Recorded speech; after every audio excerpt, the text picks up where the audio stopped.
Adidas و Nike میلیون‌ها مخلص دارند. محصولات آنها را شخصان مشهور به خود کرده می‌گردند و ما با باور گفته می‌توانیم که در خانه شما محصولات یکی از این دو برندها وجود دارند. Adidas و Nike اسپانسر بعضی چهاربینی‌های جهانی میباشند. برای همه اسپورت‌ها حالا هم حل نشده‌اند. چی می‌شود اگر ما با کلاسیک برگردیم، به گذشته نظر کنیم، نو را ببینیم و آینده را قبول سازیم؟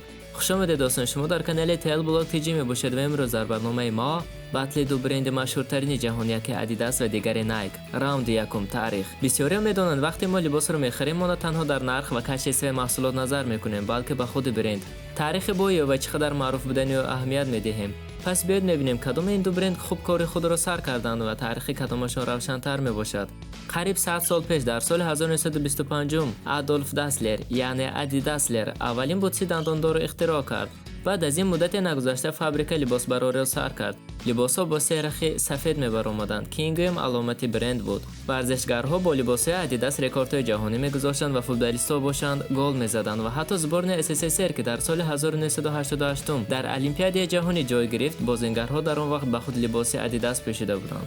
نایک باشد با این چیز را فخر کرده نمیتواند، برای آنکه نایک از ادیداس قریب نیم عصر خورده است و در گذشته نایک اینقدر مشهور نبود و حتی در سالهای 2000 هم بسیاری مردم ما نایک را نمیدانستند. برای همین در راوند یکم غالب میبرد برند نمیسی ادیداس 1 بال، نایک 0 بال. راوند دوم مودا.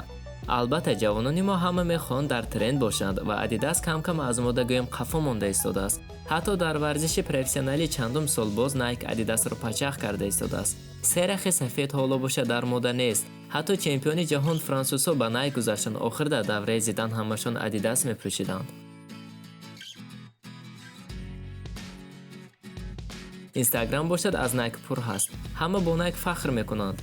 آخر 35 میلیون کجا است و 90 میلیون کجا؟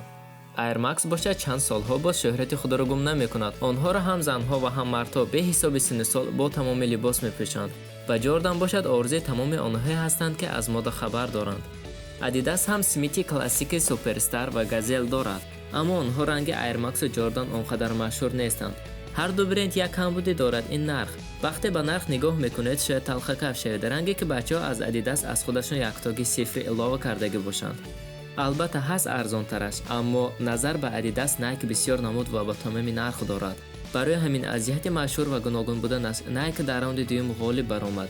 ادیداس 1 بال، نایک 1 بال. راوند سوم رپوتاسیا. ادیداس از مودا ماندگی است. سببش این است که پدیدکاریش خیلی هم زیاد است. پایرزالی که 400-500 سومانی نرخ دارد، اگر بای بچه به خود نخرد دیگر کی میخرد؟ همه کپیش رو میگیرد. نایک باشد چی؟ اگرچه پدیدکا دارد اما آنقدر بسیار نیست و باشد هم از اورجینال فرق کردنش آسان است.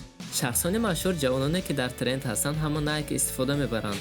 اگر ادیداس پوشه انیق میگن که ها این کتایست که صفتش نقض بوده است. بعضی فکر میکنند اورجینالش را یافتن غیر امکان است، اما درباره نایک این گونه فکرها نیست. ادیداس رو وقتی میخره از مغازه برند خود ادیداس با نرخ قیمت و دوست تو باشد میرد دو برابر ارزان از صدوات میخرد، میبینی آخر یگان فرق ندارد.